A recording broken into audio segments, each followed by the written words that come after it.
Hey everyone, tonight we're going to dive into the elegant, disciplined, and often brutally unforgiving world of feudal Japan, a land where samurai wielded razor-sharp blades, cherry blossoms fell like poetry, and a single misstep could cost you your head. You're standing in a world so rigid, you probably won't survive breakfast without dishonoring your ancestors. So before you get comfortable, take a moment to like the video and subscribe, but only if you really like what I'm doing here. Drop a comment with your location and local time. It's always cool to see who's joining us from across the globe. Now, turn down the lights, maybe turn on the fan for some soft background music, and let's get started tonight. You wake up in feudal Japan, the air sharp with the scent of cedar and damp earth. The sun's barely up, painting the sky a bruised pink, and already you're in trouble. You're not choosing your outfit or scrolling through job listings today. No, your life was decided before you were born, etched into the social hierarchy like a name carved into stone. In this world, your bloodline is your script, and you'd better not flub the lines. Born a samurai? You're draped in silk and honor, but one wrong bow could end with your guts on the floor. Born a peasant? Congratulations. Your life is mud, rice, and taxes until the day you drop. Artisans and merchants? You've got skills or coin, but respect? That's for the warriors. And if you're an Ada, handling death or leather, you're a ghost society needs, but pretends to ignore. It's the 31st of July, 1590, and the Sengoku period is winding down, but the rules are as tight as ever. Toyotomi Hideyoshi's unification is reshaping Japan. But for you, it's just another day of knowing your place, or else. You roll out of your straw mat, the floor creaking underfoot, and feel the weight of it all. This isn't a society that bends, it's one that breaks you if you try. Let's say you're a peasant's kid in a village outside Kyoto. Your father's already in the fields, your mother's grinding millet, and you're expected to join them before the sun's fully up. The air smells of wet rice paddies and smoke from a neighbor's fire. You don't get to dream of being a samurai or opening a sake shop in the city. That's not ambition, that's treason. The Tokugawa shogunate will soon lock this system in place for centuries. But even now, the idea of jumping classes is like trying to jump a moat with a sword through your chest. Historians still debate whether this rigid hierarchy stabilized Japan or crushed its spirit, but for you, it's just reality. No LinkedIn, no side hustles, just a life sentence in your class. You shuffle outside, barefoot, the ground cold and unforgiving. The village is waking up, and everyone's playing their part. The blacksmith's hammering away, the merchant's cart creaks down the path, and somewhere, a samurai's inspecting his katana like it's his soul. You're not even allowed to look him in the eye unless he speaks first. Raise your gaze too high, and you're disrespecting the natural order. The odd thing, even the samurai's trap. He's got honor, sure, but he's also got a lord who could demand his life over a poorly worded poem. Nobody's free here, not really. Even the emperor, divine as he's supposed to be, is mostly a figurehead, sipping tea in Kyoto while the shoguns call the shots. You laugh to yourself, thinking it's like a cosmic prank. Everyone's caged, just with fancier bars. But here's a weird detail to chew on. The Ada, the outcasts, had their own shadow hierarchy. Butchers, tanners, executioners. They were shunned but essential. Society spat on them, yet relied on them for the dirty work. They even had their own communities with leaders who negotiated with villages for work. It's like they were the ultimate side hustle nobody wanted to admit they needed. You glance at the edge of the village, where their huts sit just out of sight and wonder how they keep going, knowing they're despised for existing. It's a grim reminder. No matter how low you think you are, there's always someone lower. And no matter how high, someone's watching, waiting for you to slip. You head toward the fields, your feet sinking into the mud. The air's thick with the buzz of cicadas, and you're already sweating through your patched-up hemp tunic. Your family's plot is small, barely enough to feed you after the tax collector takes his cut. You grab a hoe, the wood worn smooth from years of use, and start breaking the soil. It's back-breaking, but you don't complain. Complaining's for people who think they have options. You pause for a second, wiping your brow, and catch sight of a shrine nearby, its red torii gate glowing in the morning light. You bow instinctively, because even the gods are part of this system, and you're not about to tempt fate. Maybe you'll make it through the day without screwing up. Maybe. But let's be real. You're already daydreaming about sneaking off to the river for a quick nap. Bad idea. The village headman's got eyes everywhere, and slacking off could earn you a public scolding, or worse, a visit from the samurai who oversees this patch of dirt. You remember last year when Taro, the guy who tried to hide a sack of rice from the taxman, got dragged off to who knows where. Nobody's seen him since. You smirk, thinking Taro probably thought he could outsmart the system. Rookie mistake. This is feudal Japan. Nobody outsmarts the system. It's like trying to outrun a tsunami. You just bow, work, and hope the next life's got better Wi-Fi. As you dig, you notice the kids nearby, chasing each other with sticks, pretending to be samurai. It's cute, until you realize they'll grow up to be just like you, stuck, forever, in this exact spot. The thought hits you like a cold splash of well water. You shake it off and keep working, because what else can you do? The sun's climbing, the mud sticking to your shins, and somewhere, a samurai's practicing his calligraphy, probably writing about how noble it is to suffer in silence. You roll your eyes, but only in your head. Out here, even your thoughts have to bow. You're still in feudal Japan. The morning sun now burning off the mist over the rice fields.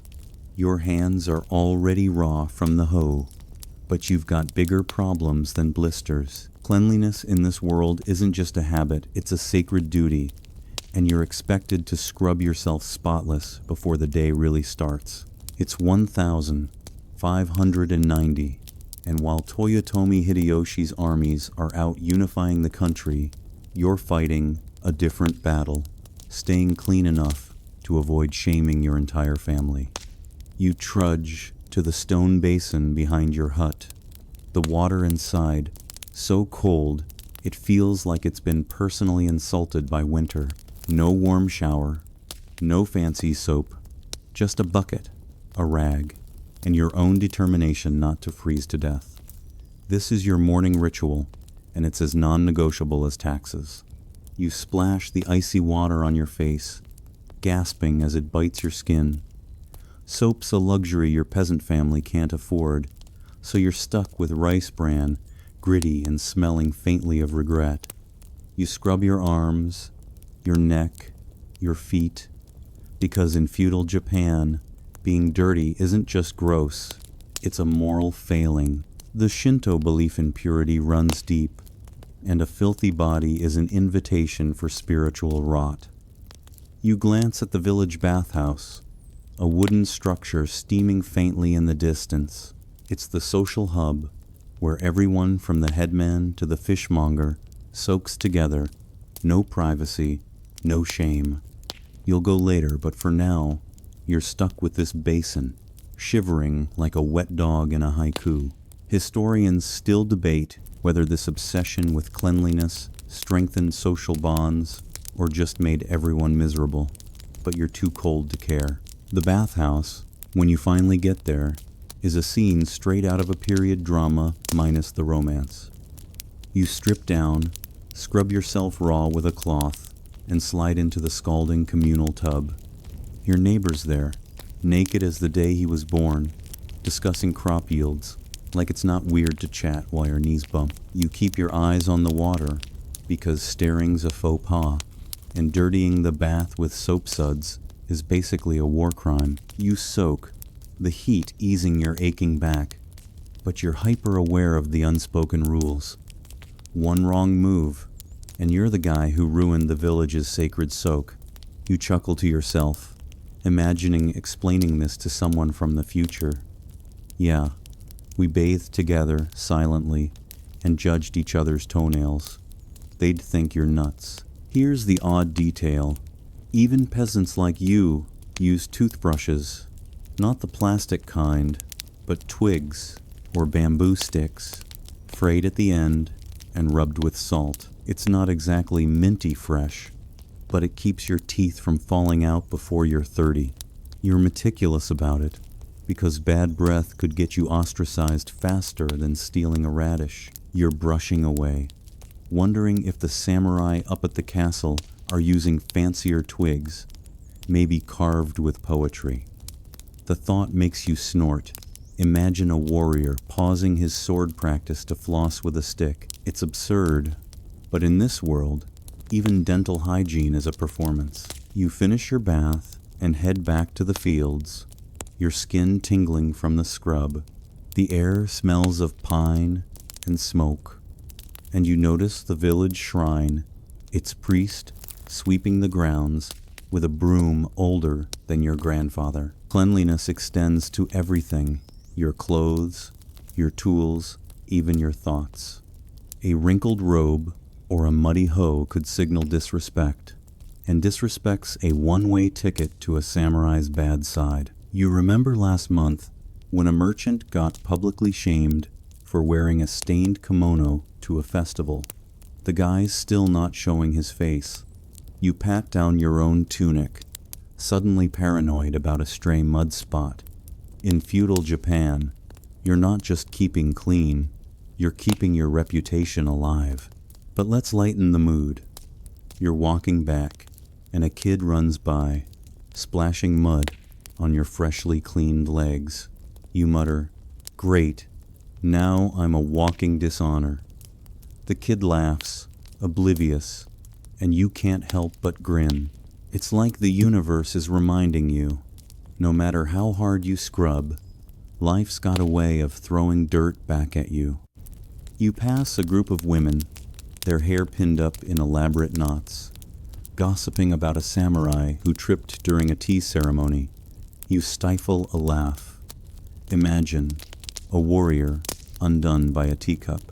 It's the kind of story that keeps the village buzzing, proof that even the mighty can fumble.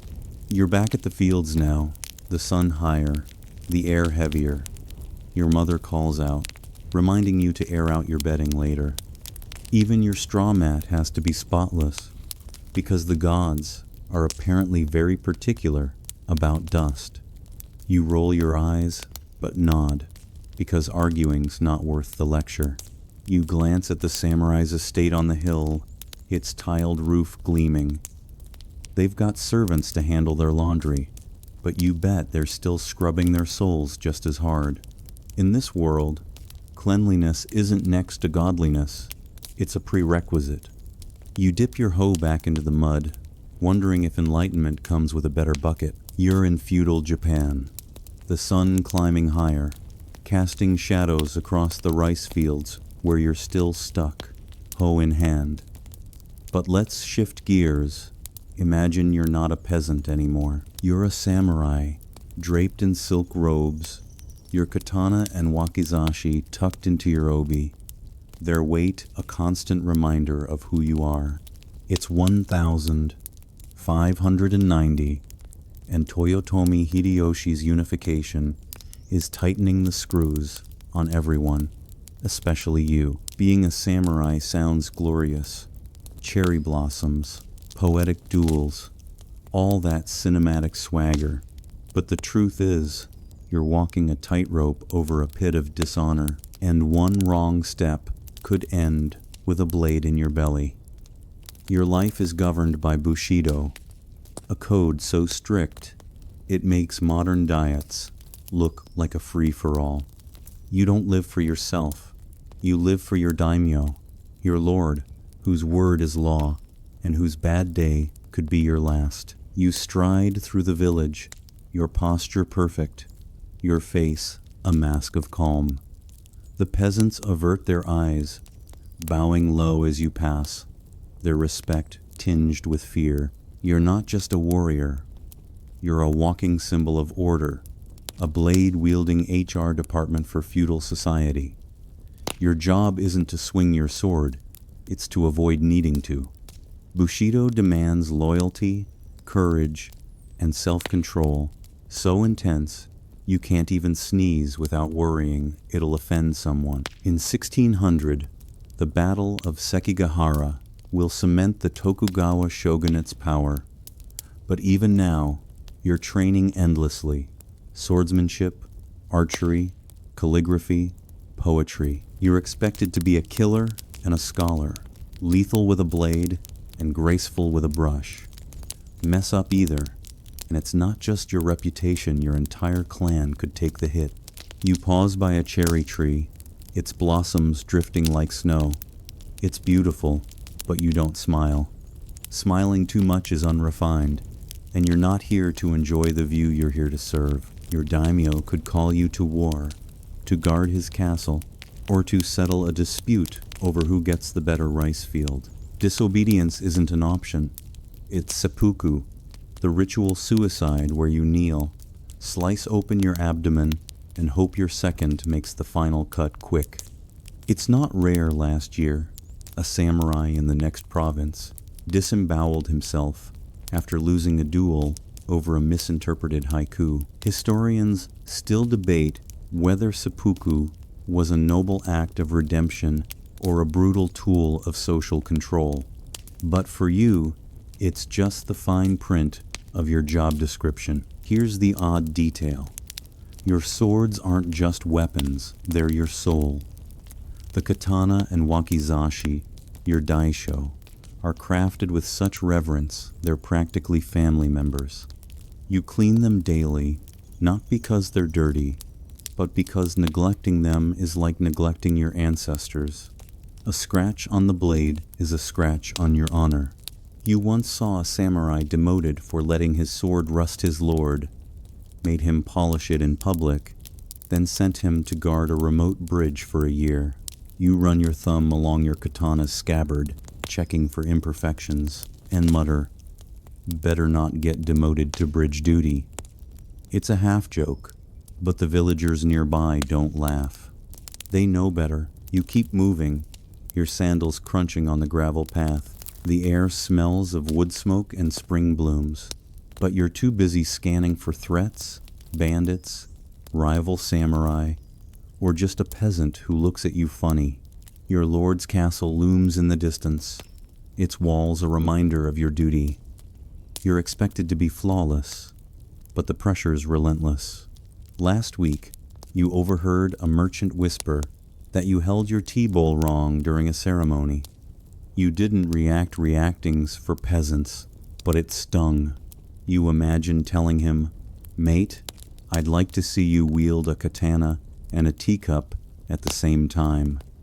The thought makes you smirk, but you catch yourself. Smirking's dangerous. Emotions are a liability. You pass a group of kids playing samurai, waving sticks like they're you. It's cute, but you know they'll never wear these swords. Class is destiny, and theirs is the fields. You nod to a fellow samurai, his face as stoic as yours, and exchange the briefest of bows.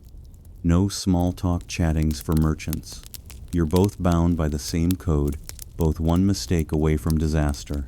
You remember the story of a samurai who laughed too loudly at a banquet and was forced to apologize with a poem and a month of temple service. You chuckle under your breath, thinking, "At least my laugh's quieter than that guy's." It's a small rebellion, but even that feels risky. You reach the castle gate, where a guard bows deeply. You return the gesture, precise to the degree, because anything less could be seen as arrogance. Your day's just starting, but you're already exhausted not from fighting, but from the weight of expectation. You're a samurai, yes, but you're also a prisoner of perfection.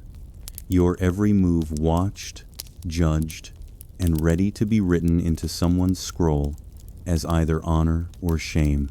You grip your sword's hilt, steadying yourself, and step into the courtyard, ready to face whatever your daimyo demands, whether it's a battle, a poem, or just not tripping over your own robe. You're back in the mud, no longer a samurai, but a peasant again, your hands calloused from the hoe, your back screaming from hours, bent over in the rice fields.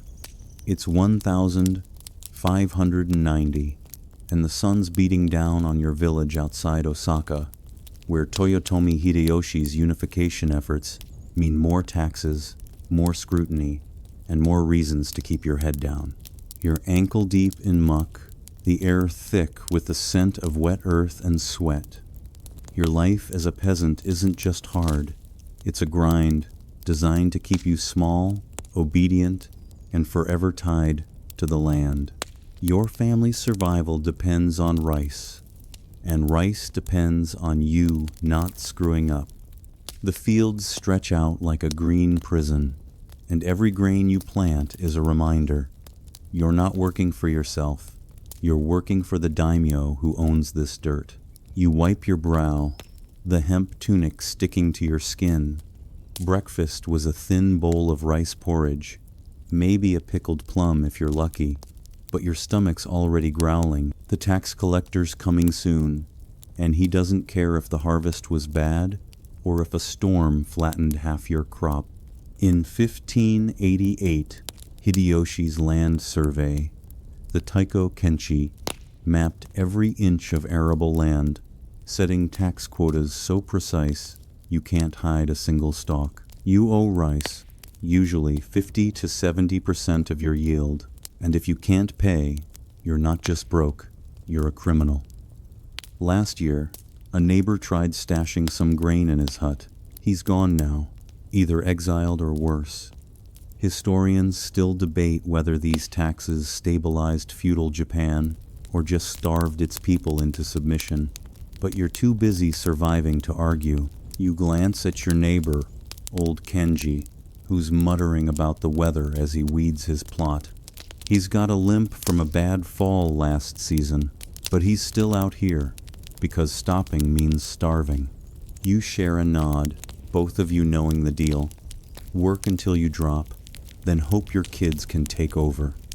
The odd detail? Some peasants, desperate to dodge taxes, would sell their kids to temples or merchants, technically freeing them from the land. It wasn't love, it was strategy, a loophole to give them a shot at a better life. You look at your own son splashing in a puddle nearby and wonder if you'd ever have the guts to do that. Probably not. He's all you've got, even if he's destined for this same mud. The village feels alive, but it's a tense kind of alive. Cicadas scream, dogs bark, and somewhere a baby's crying. You spot a samurai riding by on horseback, his armor glinting like he's auditioning for a Kurosawa film. You bow low, because not bowing is how you end up as a cautionary tale.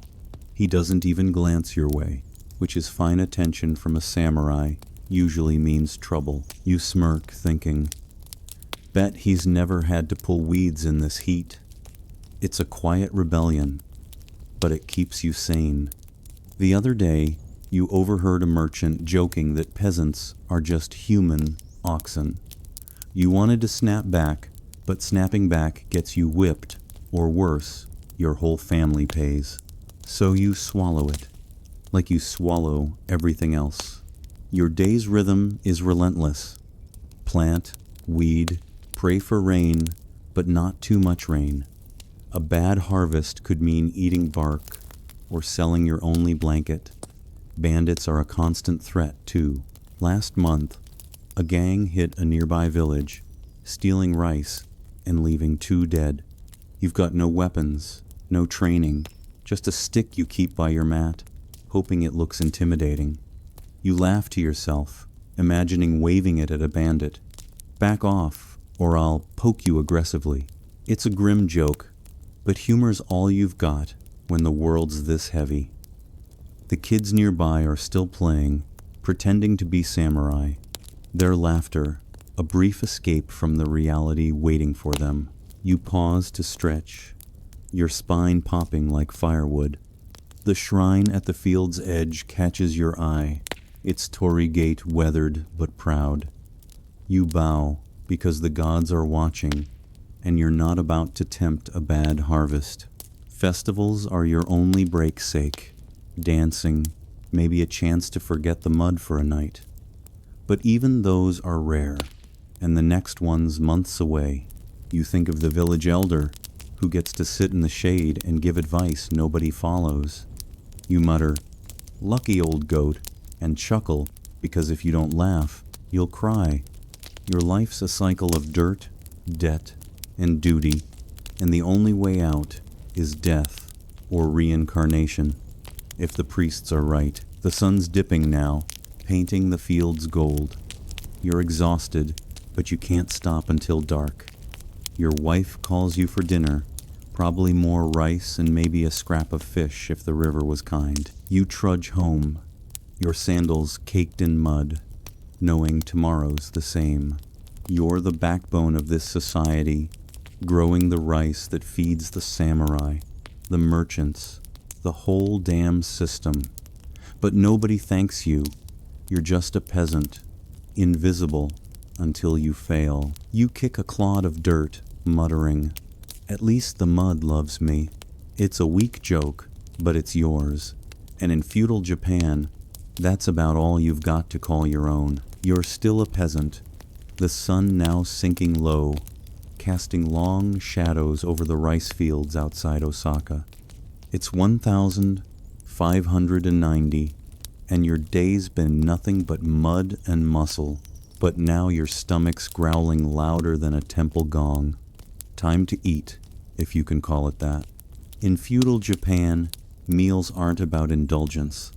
They're about survival, and you're lucky if you get more than a bowl of rice and a side of grit. You shuffle back to your hut, the air thick with the scent of wood smoke and damp straw. Your wife's kneeling by the hearth, stirring a pot that smells faintly of miso and desperation. Dinner's a modest affair, and you're praying it's not just another bowl of guess the grain. You sit cross-legged on the floor, your patched tunic still damp from the fields, ready to face the culinary roulette of peasant life. The meal's simple, a scoop of rice, sticky and slightly undercooked, with a thin miso soup that's mostly hot water, with a couple of lonely seaweed strands. If you're lucky, there's a pickled radish or a sliver of dried fish, sharp enough to make your eyes water. Meat, that's for the daimyo or a festival day, when the gods are feeling generous. You chew slowly, savoring every grain, because this is it until tomorrow. In 1603, the Tokugawa shogunate will formalize food regulations. But even now, your diet's dictated by what the land gives and the taxman leaves behind. Historians still debate whether this sparse diet kept peasants healthy or just barely alive. But you're too hungry to care about their theories. You glance at your wife, who's portioning out the kids' food first. She's got that look, part exhaustion, part defiance, like she's daring the universe to take this meal away. The odd detail, even peasants like you sometimes ate sushi, though not the fancy kind you're imagining. It was just rice packed with salted fish, left to ferment in a jar for months. It's less date night delicacy and more we're trying not to starve cuisine. You take a bite of rice, imagining some future foodie raving about your fermented fish ball like it's gourmet. You mutter, "Good luck selling that on a menu," and your wife shoots you a look, half amused, half annoyed. Humor's your only spice, and you're rationing it. The hearth's glow flickers across the room, the straw mats worn thin from years of use. You're eating in silence, because chatter's a luxury when you're this tired. The kids slurp their soup, oblivious to the fact that every grain is a small miracle wrestled from the fields and the tax collector's greed. You remember a story from last year. A nearby village got caught stealing rice from the daimyo's stores. The punishment was swift public flogging and the ringleader's head on a spike. You swallow hard, the rice suddenly tasting like dust. Food theft isn't just a crime, it's a death sentence. You joke to yourself, steal a potato, lose your head, great deal. It's grim, but it keeps the fear at bay. Outside, the cicadas are still screaming, and the air's cooling as night creeps in. You think about the samurai up at the castle, eating better maybe grilled fish or a boiled egg, but they don't eat until their lord's done, sitting there like hungry statues. You smirk, imagining one of them eyeing a cold rice ball, too proud to complain. Bet they'd trade their swords for a hot meal.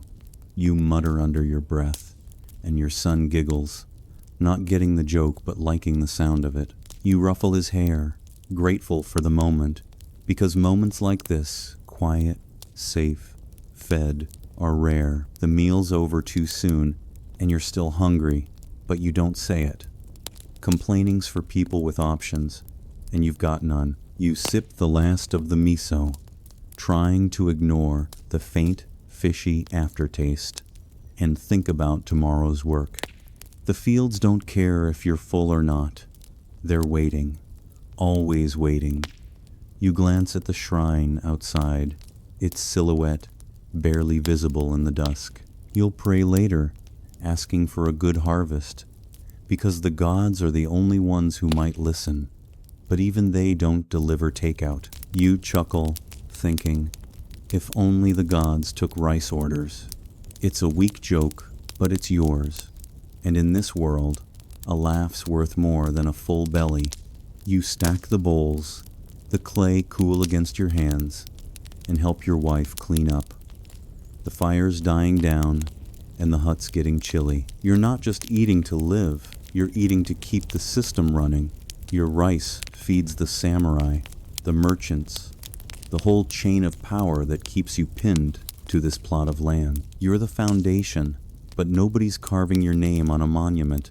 As you lie down on your mat, the straw crunching beneath you, you stare at the ceiling, wondering if the next life's got better food. For now, you're stuck with rice, resilience, and the faint hope that tomorrow's soup has an extra leaf or two. You're still a peasant, the night settling over your village like a heavy blanket, the air thick with the scent of straw and fading hearth smoke. It's 1590, and you're lying on your worn mat, stomach half full from a meager bowl of rice and miso.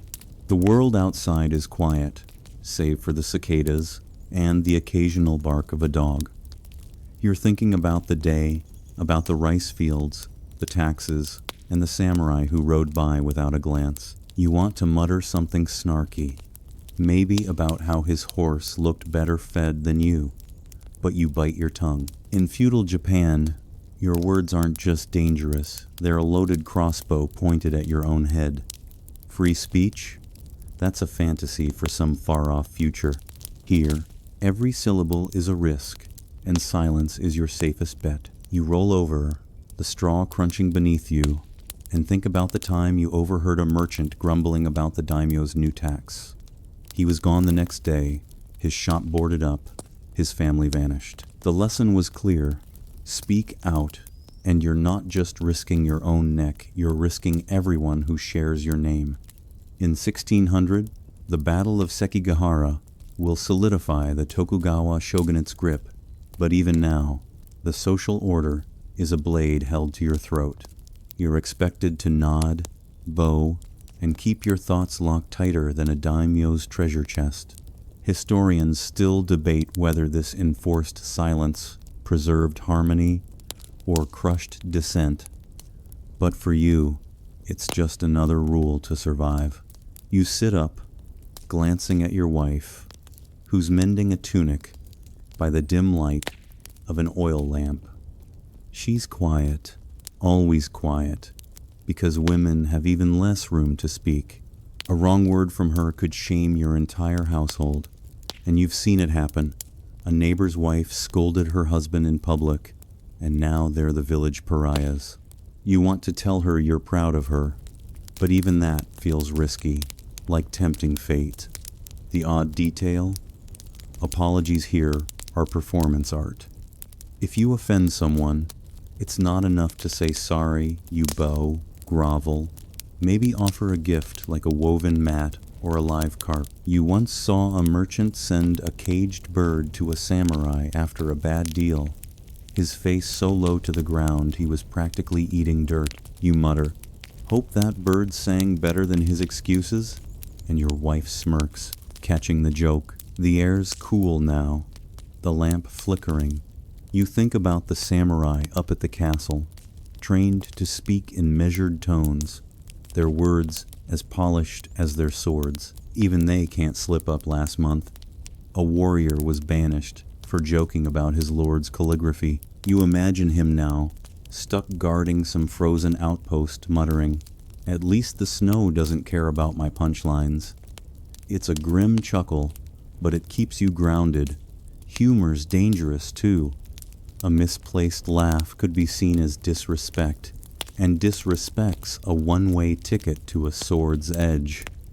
You've heard of a peasant who laughed at a samurai's horse slipping in the mud. He's not laughing anymore. You step outside to check the fire, the night air sharp against your skin. The village is dark, save for a few glowing windows. You spot the shrine, its Toragate looming like a silent judge. You bow, because the gods are always listening, and you're not about to give them a reason to smite you. The rules of speech extend to them, to no casual prayers, no flippant wishes. Everything's formal, precise, like you're addressing a daimyo who could end you with a nod. You think of the time a kid in the village shouted during a festival, calling the shrine's dance boring. His parents were still apologizing weeks later, their faces ashen. You whisper, "Kid's lucky, he's not a ghost story yet."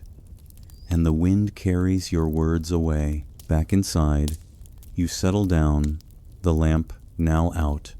Your son's asleep, snoring softly, and you envy his ignorance. He doesn't yet know how heavy words can be. You think about the daimyo, the samurai, the whole chain of power that keeps you silent. Even they're trapped, gagged by their own codes. You remember a story about a lord who mispronounced a guest's name at a tea ceremony. His apology was a 3-day poetry retreat. You chuckle, thinking, imagine me apologizing with a haiku for forgetting the tax collector's name. It's a fleeting rebellion, but it's yours, and in feudal Japan, that's as close to freedom as you get. You close your eyes, the straw mat cool beneath you. Tomorrow, you'll keep your head down, your mouth shut, and your thoughts buried. Words are a luxury you can't afford, not when a single slip could cost your family everything. The system's designed to keep you quiet, and it works. You're not a poet, not a rebel, just a peasant, trying to survive another day without saying the wrong thing. But in your dreams, maybe you'll whisper a joke or two, where no one's listening, and no one's holding a sword. You're trudging through your village outside Osaka, the morning sun barely warming the chill in the air. It's 1,590, and you're a peasant again, your hands rough from yesterday's work in the fields. Today, though, you're not thinking about rice or taxes. You're thinking about your clothes. In feudal Japan, what you wear isn't a choice. It's a billboard shouting your place in the world. Your hemp tunic, patched and faded to a sad shade of brown, screams peasant, louder than any tax collector's yell. It's coarse, it itches, and it's all you've got. You glance at a samurai striding by, his silk robes flowing like he's in a period drama, his paired swords, katana, and wakizashi glinting with authority. Your outfit says, "I work in mud." His says, "I could end you without blinking." This is a world where fabric is fate. You adjust your tunic, hoping it's not too wrinkled. In 1603, the Tokugawa shogunate will enforce sumptuary laws, dictating who can wear what, but even now, the rules are clear. Peasants stick to hemp or cotton, muted colors like gray or beige, because bright dyes are for people with actual money. Merchants might sneak some silk, but they keep it dull, too flashy, and a samurai might decide they're getting above their station. You remember last year's festival, when a merchant showed up in a robe with a splash of red. The village whispered about it for weeks, and he hasn't been seen since. Historians still debate whether these clothing rules reinforced social order or just humiliated the lower classes, but you're too busy checking for stray threads to care. You pass a group of women, their kimonos simple but meticulously folded, their hair pinned with wooden combs. Women's fashion is a minefield too plain, and you're slovenly, too fancy, and you're defying your role. Their obi sashes are tied just so, each knot a silent prayer not to offend. The odd detail, your sandals, woven from straw, are your only pair, and they're falling apart. Samurai get lacquered geta, merchants get sturdy clogs. But you're one bad step from barefoot. You once saw a peasant fined for wearing a samurai's discarded sandal, apparently. Even your feet can commit treason. You mutter, "Guess I'll stick to my straw disasters." And a kid nearby giggles, thinking you're talking to him. The air smells of pine and morning dew as you head to the fields. You spot an artisan, his robes neat but practical, carrying tools to the daimyo's estate. His clothes say, "I'm useful," but he keeps his head low, avoiding the samurai's gaze. You smirk, imagining him sewing a banner for the castle and accidentally stitching in a smiley face. That'd get him a one-way trip to the Ida Quarter, you think, and the idea cracks you up. Humor's your shield, but you keep it quiet. Laughing too loud could draw the wrong kind of attention. You remember a story about a peasant who wore a mismatched sleeve to a village meeting. The headman made him stand in the square, holding it up for all to see.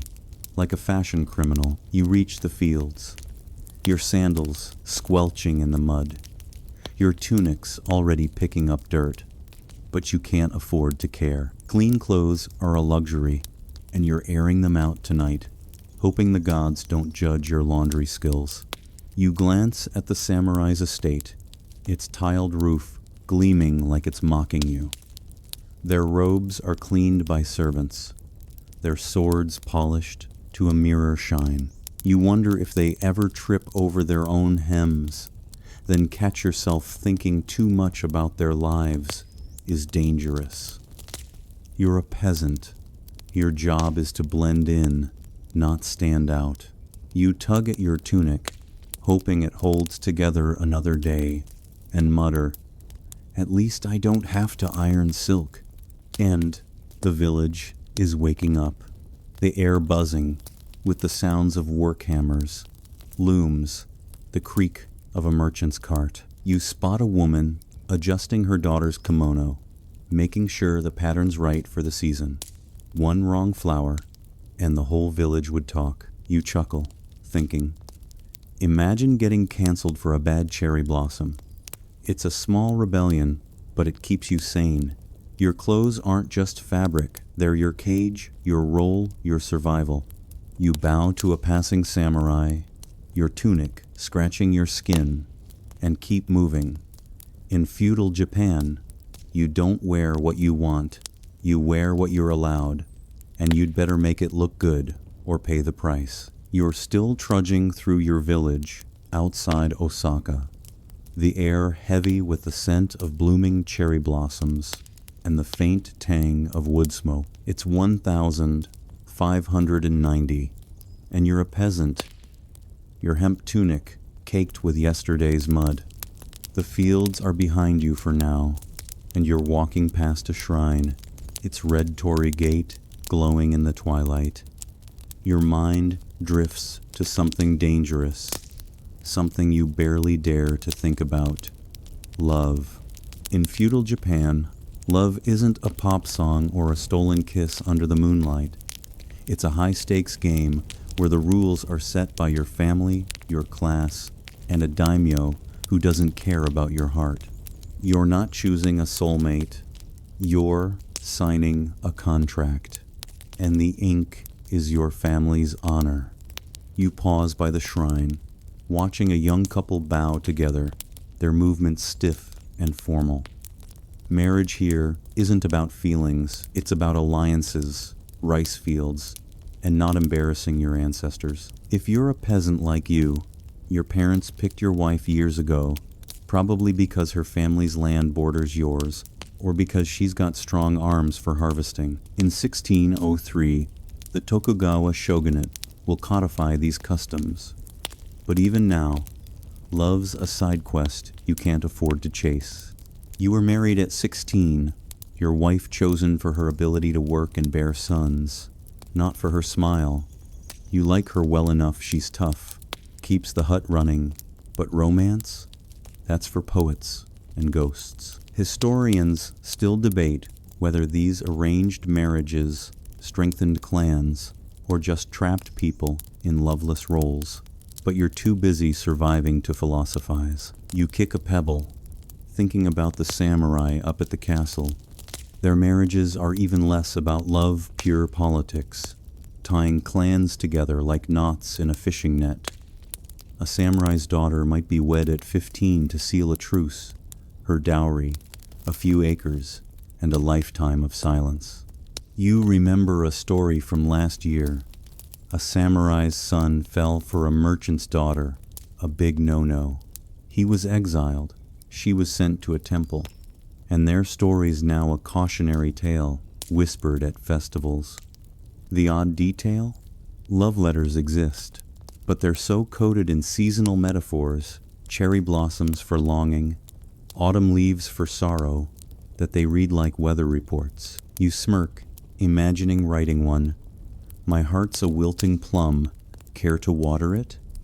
Your wife would laugh, then tell you to fix the roof. The air's cooling now, the village settling into evening. You pass a group of women weaving, their fingers quick, their voices low. They've got even less say than you.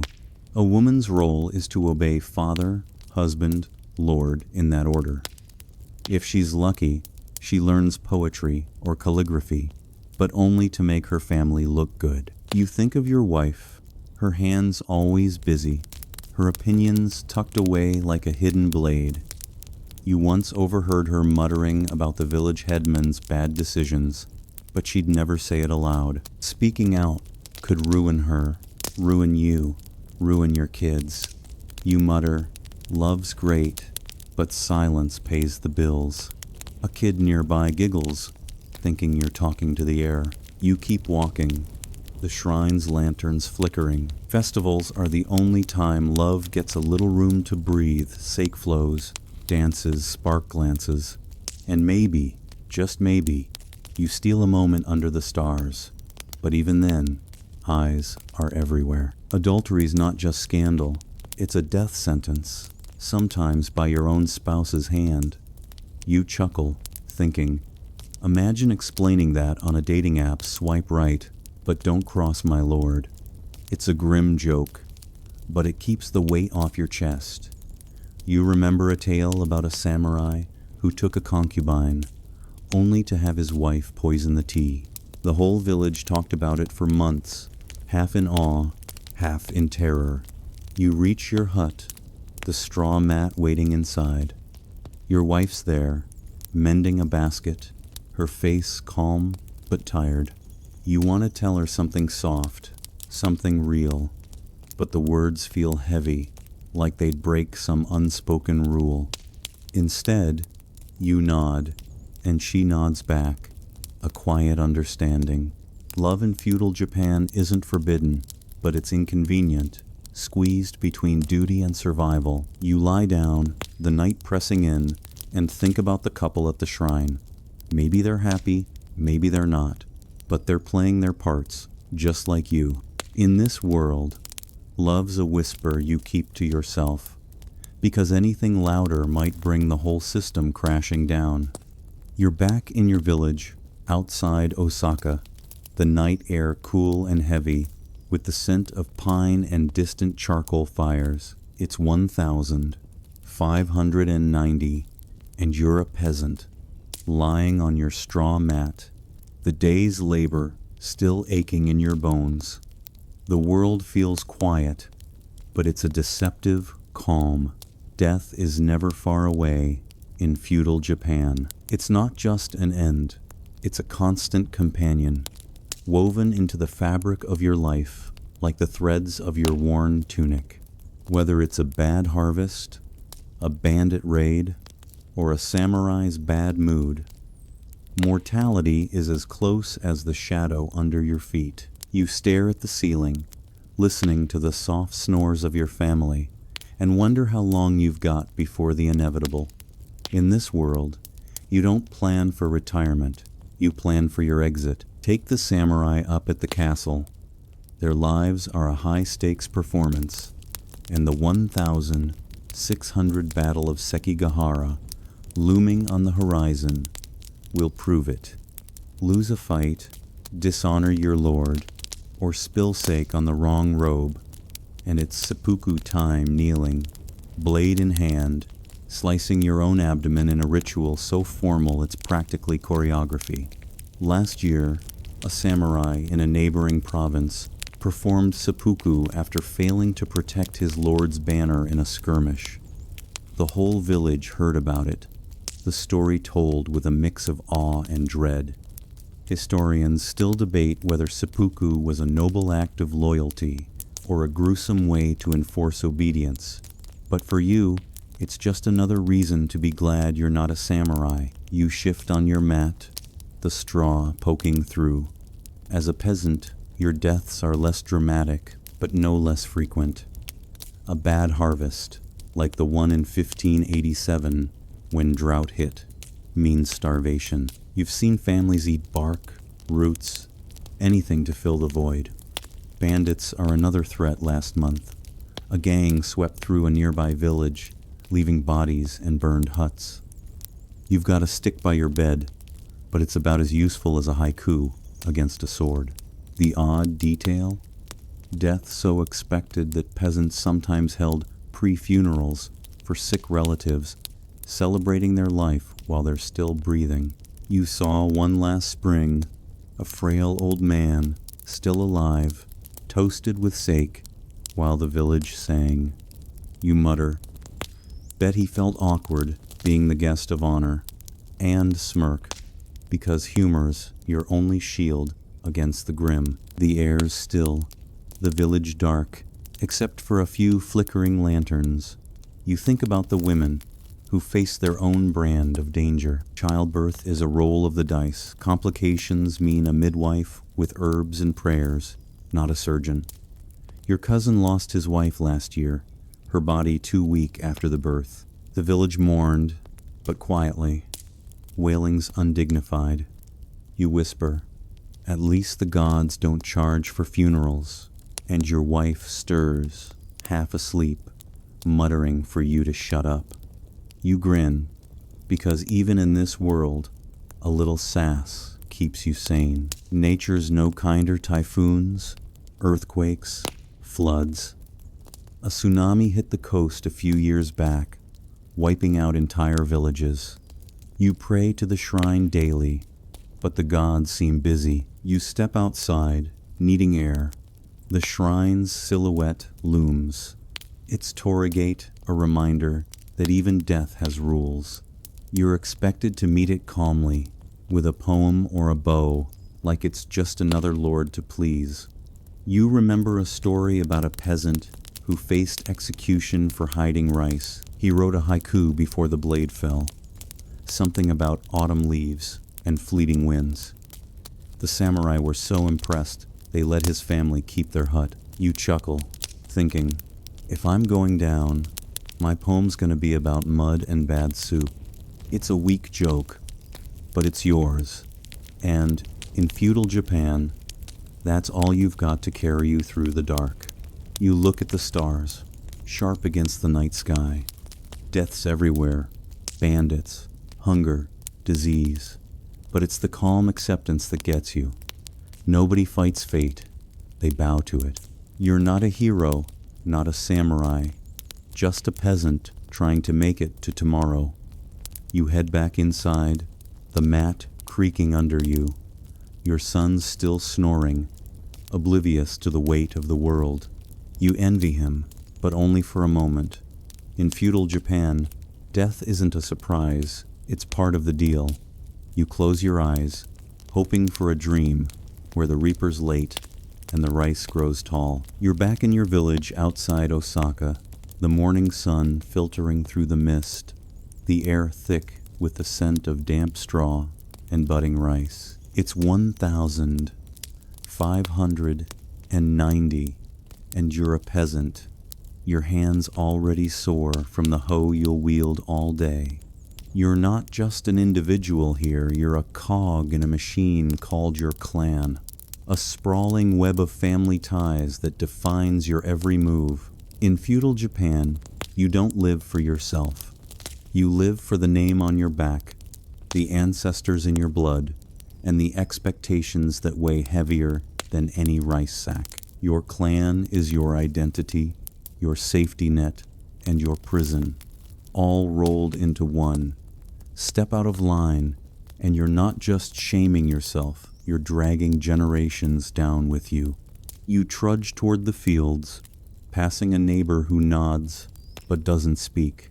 Your clan's been tied to this village for centuries, farming the same plots, bowing to the same lords. In 1603, the Tokugawa shogunate will formalize clan structures, but even now, your life revolves around family duty. You're not dreaming of opening a sake shop or painting landscapes, your clan farms rice, so you farm rice. End of story. Last year, a cousin tried apprenticing with a blacksmith in Kyoto. The family disowned him, not because he was bad at it, but because he dared to break rank. Historians still debate whether this clan loyalty fostered stability or stifled ambition. But you're too busy dodging trouble to care. You pause by the village shrine, its weathered stones a reminder of your ancestors watching from the afterlife. Your clan's honor is their honor, and screwing up like getting drunk and mouthing off at a festival could taint the family name for decades. The odd detail, clans kept genealogies, meticulous records of births, marriages, and deaths, sometimes carved into wooden tablets. You saw one once, a long list of names stretching back centuries, and realized your life's just a footnote in someone else's story. You mutter, "Great, I'm the guy who tripped in the mud, 1590 edition," and a passing kid snickers, thinking you're talking to the gods. The air's warming, the cicadas starting their daily scream. You think about the samurai up at the castle, their clans even more rigid. They fight for their daimyo, not themselves.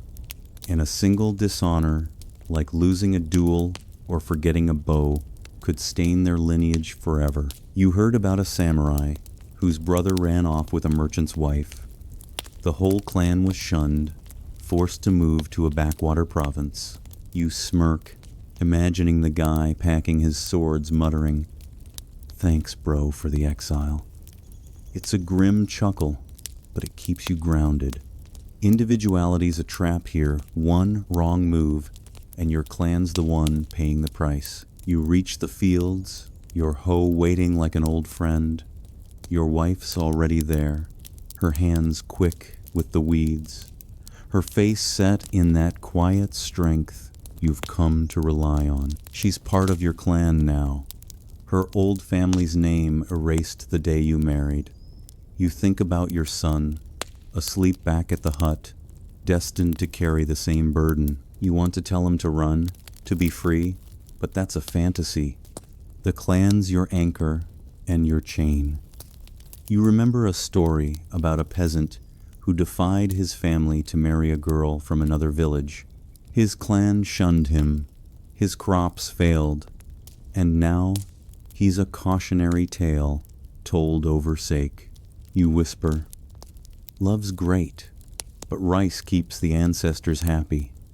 And your wife glances over, rolling her eyes at your bad joke. The sun's climbing, the fields buzzing with work. You spot the village elder, his robes a bit cleaner than yours, dispensing advice nobody follows. He's the clan's memory, the one who knows who married who and who owed what.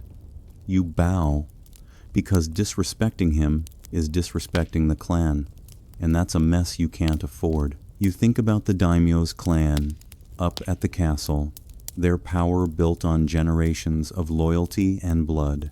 Even they're not free-bound to the shogun, to honor, to a system bigger than any one person. You chuckle, thinking, guess we're all just ants in someone's rice field. It's a small rebellion, but it's yours. And in feudal Japan, that's as close to freedom as you'll ever get. You're in your village outside Osaka, the midday sun scorching the rice fields, the air thick with the hum of cicadas and the faint smell of mud and sweat. It's 1590, and you're a peasant, your hands gripping a hoe as you battle the endless weeds. But today, the sky's looking ominous, dark clouds rolling in like an angry god's frown. In feudal Japan, nature isn't just a backdrop. It's a relentless force that can crush your crops, your home, and your hopes in a single afternoon. Typhoons, earthquakes, floods, droughts, they're not just weather events. They're tests of your endurance, your faith, and your ability to rebuild from nothing. You glance at the horizon, praying the storm holds off, because in this world, nature doesn't negotiate. You keep working, the mud sucking at your sandals. In 1586, a massive earthquake hit the Chubu region, leveling villages and killing thousands. The news reached your village through a traveling merchant who said the ground shook so hard, even the samurai thought the gods were angry. You've got no warning systems, no weather apps, just the shrine priest's prayers and your own gut. Historians still debate whether Japan's frequent disasters forged its resilience or just made survival a cruel lottery. But you're too busy scanning the sky to care. A typhoon could drown your fields, a drought could crack them dry, and either way, the daimyo still expects his rice. You mutter, "Great, nature's the boss, and she's worse than the tax collector." The odd detail? Villagers sometimes used kites to predict storms. You've seen old Kenji tie a bamboo frame with hemp string, launching it into the wind to see how it twists. If it dips too fast, you're in for a bad one. You spot him now, squinting at the clouds, his kite tucked under his arm. You smirk, thinking, bet he's got a better weather app than my aching knees. It's a small joke, but it keeps the dread at bay. The air's getting heavier, the wind picking up, and you know you've got hours, maybe less, before the rain hits. You work faster, hoping to save a few more stalks before the deluge. You glance at your wife, her hands quick in the fields, her face set against the coming storm. She's lived through enough floods to know what's at stake. Last year, a river overflowed, washing away half the village's harvest. You ate millet husks for weeks, pretending it was food. Winters, no better bone-deep, cold, thin blankets, and a fire that barely lasts the night. You remember huddling by a brazier, your son shivering, while the snow piled up outside. You whispered, "At least the gods get a good view," and he laughed. Too young to know how grim it was. Humor's your lifeline, even when the world's trying to drown you. The village is buzzing now, people rushing to secure roofs, tie down tools, and pray at the shrine. You spot the Torii gate, its red paint chipped but proud, and bow quickly, asking for mercy. Nature's not just a threat, it's a deity, and you're expected to respect it, even when it's burying your crops in ash from a distant volcano. Japan's on the ring of fire, and eruptions aren't rare. A few years back, Mount Fuji coughed up enough ash to ruin fields for miles. You still find grit in your rice sometimes, a reminder that the earth's got its own grudges. You chuckle, thinking, maybe Fuji's just mad we didn't bow low enough. The first raindrops hit, fat and cold, and you curse under your breath. You're racing now, tying down the last of your tools, hoping the thatch on your hut holds. The samurai up at the castle have stone walls and servants. You've got straw and stubbornness. You think of them, safe in their fortress, probably writing poetry about the storm's beauty while you're out here drowning. The system's rigged nature hits you hardest, but the daimyo still wants his cut, rain or shine. You trudge home, the mud heavier with every step, and glance at the shrine one last time. In feudal Japan, you don't fight nature, you endure it, bow to it, and hope it doesn't notice you tomorrow. You're slogging through your village outside Osaka, the rain from yesterday's storm still dripping from the thatched roofs, the air heavy with wet earth and pine. It's 1590, and you're a peasant, your sandals squelching as you head back to the fields. The world around you is a pyramid of power, and you're at the bottom, crushed under the weight of everyone above. In feudal Japan, authority flows like a river downhill, relentless, and you'd better not try to swim against it. From the daimyo in his castle to the shogun pulling strings in Kyoto, everyone's got someone to bow to, and someone bowing to them. You're just trying to keep your head down, because ambition here isn't a dream, it's a death sentence. You pass the village headman, his robes slightly less worn than yours, barking orders about repairing flood damage. He answers to the local samurai, who answers to the daimyo, who's sweating under the shogun's gaze. In 1600, the Battle of Sekigahara will crown Tokugawa Ieyasu as shogun, locking this hierarchy in place for centuries. But even now, the chain of command is ironclad. You bow to the headman, because not bowing is how you end up on a samurai's bad side, and nobody survives that. Historians still debate whether this rigid structure kept Japan stable or just kept it stuck, but you're too busy dodging trouble to weigh in. You just know one thing: the higher up you look, the sharper the sword waiting for you. The odd detail: even the emperor, divine as he's supposed to be, is mostly a figurehead, sipping tea in Kyoto while the shogun runs the show. You once heard a merchant whisper that the emperor's so broke he can't afford new robes. You smirked then, thinking, guess even gods get budget cuts. It's a risky joke, and you keep it to yourself, because speaking it aloud could cost you your head. The air's thick, with the buzz of cicadas and the clatter of tools as the village scrambles to recover from the storm. You spot a samurai on horseback, his armor gleaming like he's untouchable. He's not, he's got his own lord to please, and one wrong move could send him to a frozen outpost, or worse. You reach the fields, the mud still soft from the rain. Your wife's there, her hands quick with a sickle, her face set against the world's weight.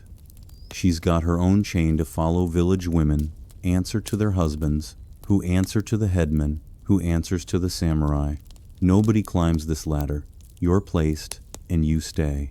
You think about the daimyo, up in his castle, plotting to keep the shogun happy. Even he's not free last year. A nearby lord got reassigned to a remote island for questioning an order. You mutter, bet he's writing haiku about seaweed now.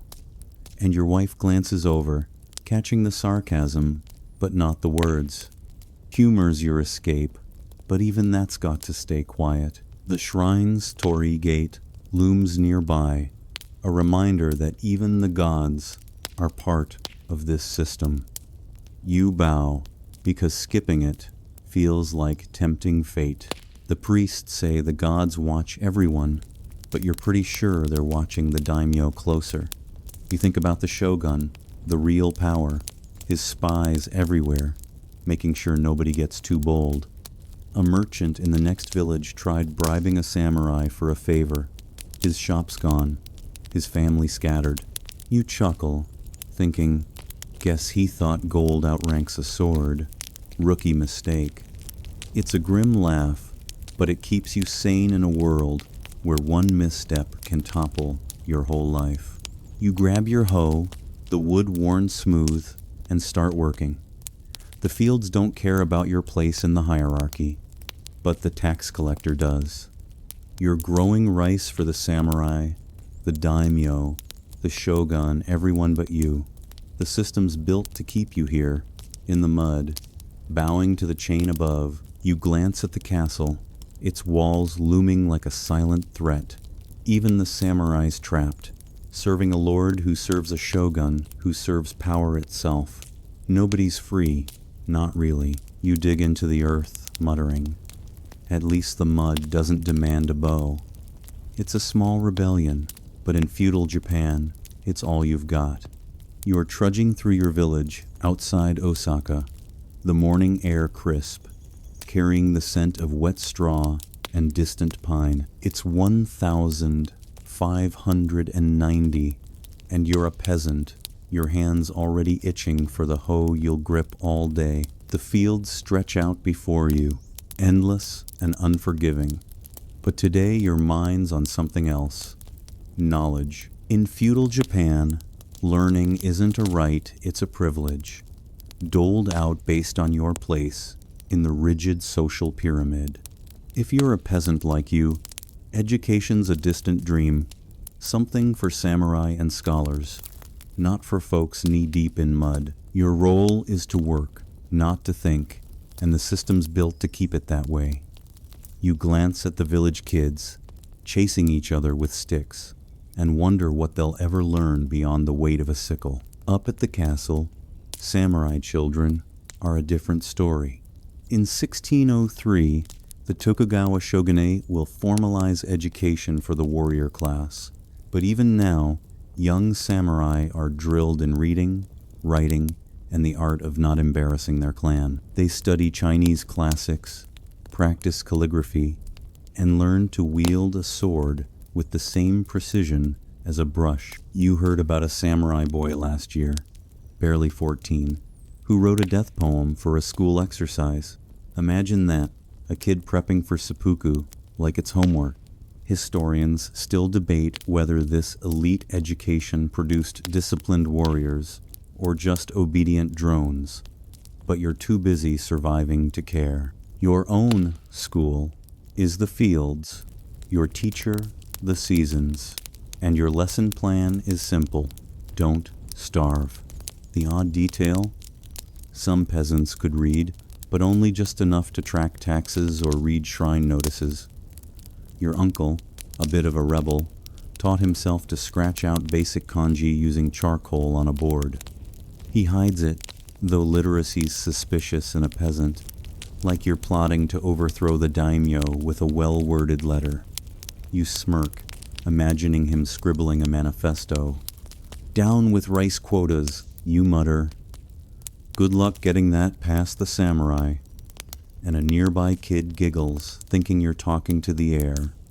The air's warming now, the cicadas starting their daily hum. You pass a merchant's cart, his abacus clicking as he calculates his wares.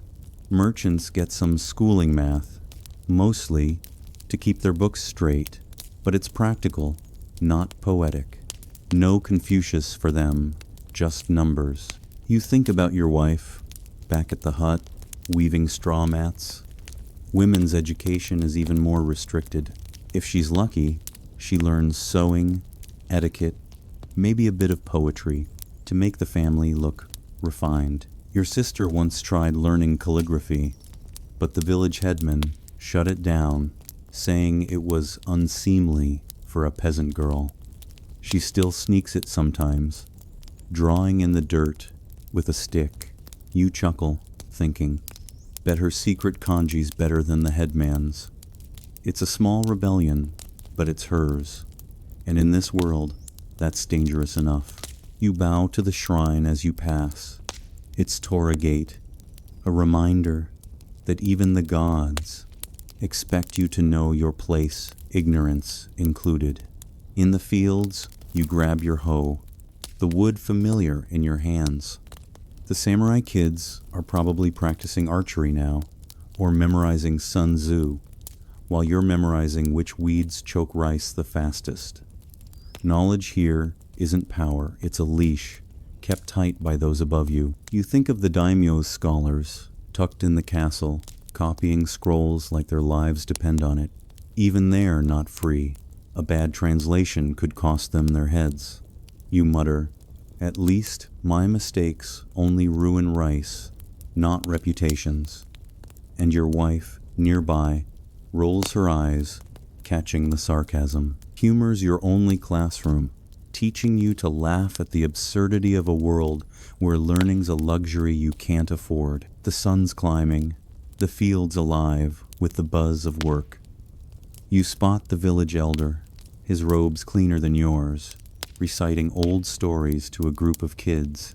He's the closest thing to a teacher you've got, but his lessons are about duty, not dreams. You bow to him, because disrespecting him is disrespecting the system, and that's a lesson you've learned the hard way. In feudal Japan, knowledge is power, but it's locked away, reserved for those who already have everything. You dig into the earth, wondering if your son will ever hold a brush instead of a hoe. Probably not.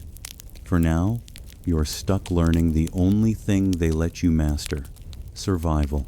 You're back in your village outside Osaka, the afternoon sun casting long shadows across the rice fields, the air thick with the scent of damp earth and faint cherry blossoms. It's 1590, and you're a peasant, your hands gritty from a day of weeding. But today, your mind's not on the mud, it's on the delicate, dangerous dance of culture in feudal Japan. Everything here, from the way you pour tea to the brushstrokes on a scroll, is a performance, judged by rules older than your clan. Beauty isn't just art, it's a battlefield, where one wrong move, a misplaced flower, a sloppy haiku can mark you as uncultured or worse. You're not just living, you're acting in a play where the audience is everyone, and the stakes are your reputation.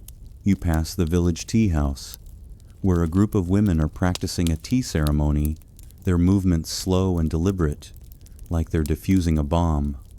The tea ceremony, cha no yu, is a sacred ritual, perfected by masters like Sen no Rikyu, who, in 1591, will face execution for reasons still murky. Some say he offended Toyotomi Hideyoshi with a statue. Others say it was his influence. Either way, it's a reminder. Even the masters aren't safe.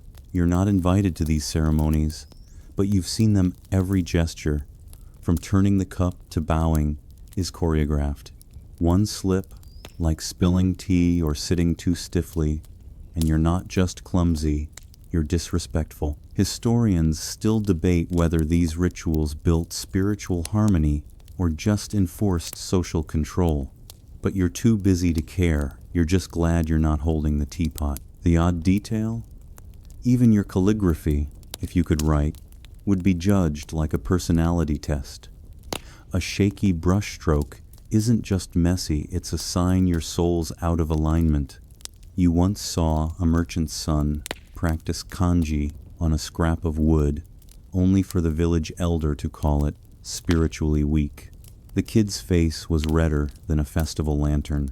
You mutter, "Bet my hoe strokes are stronger than his brush," and a nearby kid snickers, thinking you're talking to the weeds. The air's warm now, buzzing with the hum of cicadas and the clack of looms from the village. You spot a woman arranging flowers, her hands trembling as she places a single chrysanthemum. One wrong angle, and she's the talk of the village, not in a good way. You keep walking, your hemp tunic scratching your skin. Culture's not just for the elite. Even peasants like you have to play the game. At festivals, you dance in precise steps, bow at the right moments, and pray your homemade sake doesn't taste like regret. You remember last year's moon viewing party when a neighbor's haiku about the harvest was deemed too earthy. He's still not over the shame. You chuckle thinking, my haiku would just be mud, rice, repeat. Let's see them critique that. It's a small rebellion, but it keeps you sane. The pressure's relentless.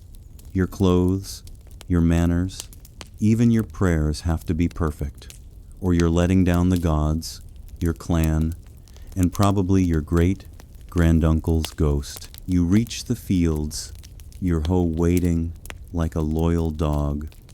The shrine's Torah gate looms nearby, its red paint a reminder that even the gods expect perfection.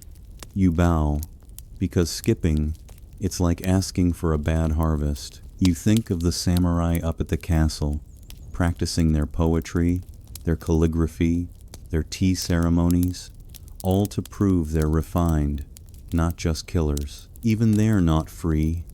One bad verse could cost them favor. You mutter, at least my mistakes only ruin rice, not reputations.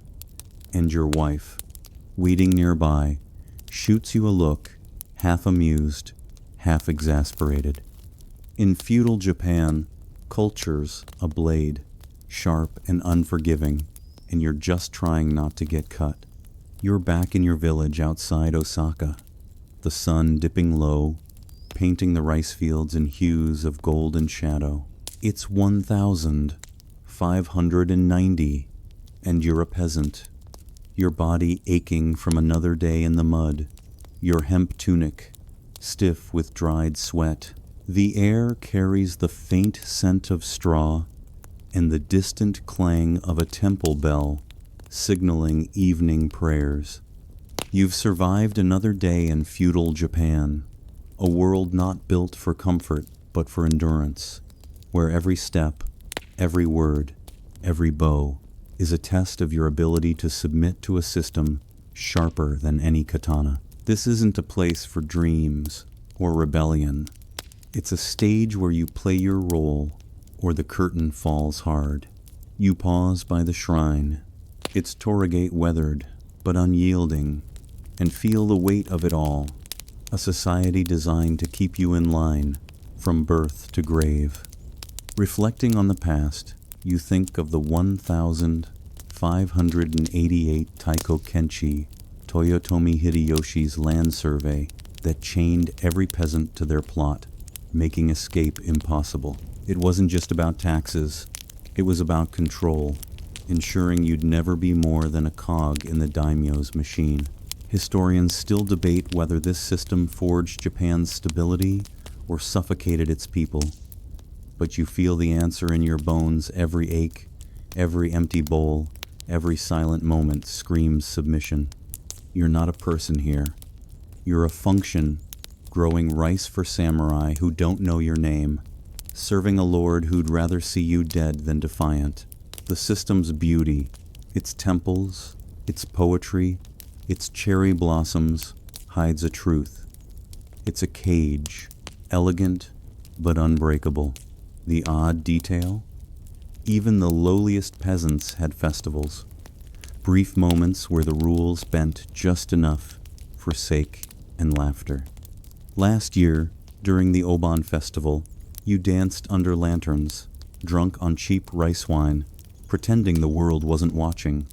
For one night, you weren't just a peasant, you were alive. But dawn brought the fields back, and the weight of duty returned heavier than ever. You smirk, thinking, guess the gods let us borrow some joy before the bill comes due. The village is quiet now, the air cooling, the cicadas fading. You spot your wife, folding mats in the hut, her face etched with the same quiet resilience you've come to lean on. She's as trapped as you, her life a series of tasks to keep the clan afloat.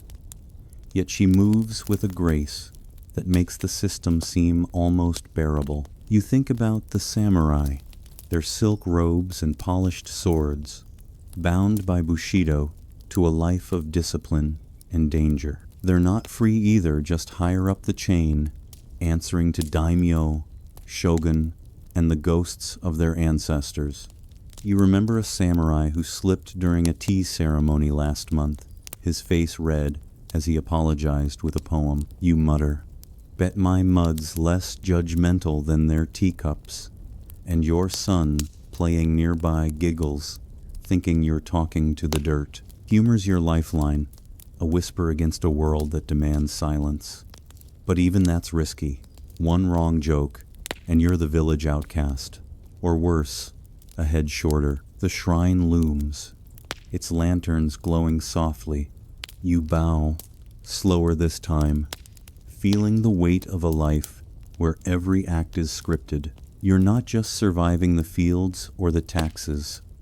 You're surviving a world that demands perfection, where individuality is a flaw and freedom is a myth. The gods, the daimyo, the village, they all expect you to play your part, to bow, to endure. You think of your son, destined for this same life, and wonder if he'll find a way to laugh through it like you do. For now, you trudge home, the straw mat waiting, the night closing in. In feudal Japan, survival isn't about thriving, it's about not breaking, not falling, not forgetting your place. As the stars emerge, sharp against the velvet sky, you lie down, the hut's silence wrapping around you. The world outside is beautiful, yes, but it's a beauty that cuts, a system that endures by forcing you to bend. You close your eyes, the faint hum of a distant fan lulling you, and let the day slip away. Feudal Japan wasn't made for you. It was made for order, for duty, for a harmony that feels like chains. But you've made it another day, and that's enough. Sleep comes gently, the world blurring into a soft whisper of rice fields and cherry blossoms, and you drift off, hoping tomorrow's just a little kinder. You're lying there, the straw mat cool beneath you, the night's quiet broken only by the soft creak of the hut and your family's steady breathing. The world of feudal Japan fades, its sharp edges softening in the haze of sleep. You've walked its fields, bowed to its rules, carried its weight. The cherry blossoms, the samurai's blade, the endless rice, they're all part of a tapestry woven from discipline and sacrifice. You didn't choose this life, but you lived it, day by day, hoe in hand, head low. The gods watched, the daimyo judged, and somehow you kept going. The beauty of this world, its poetry, its rituals, its fleeting blooms, was real, but so was its cost. You endured, and that's its own kind of victory. Now, As the night deepens, let the fields dissolve, let the shrine's lanterns dim. You're not bound by the daimyo's gaze anymore. Not tonight. The air's calm, the stars above whispering of something softer, something beyond the mud and the rules. You've carried the weight of feudal Japan, felt its elegance and its cruelty, and you've come through. Sleep wraps you like a gentle tide, pulling you away from the fields, the taxes, the endless bows. Tomorrow's another day, but for now, rest. Let the world blur, let the cherry blossoms fall, and drift into the quiet.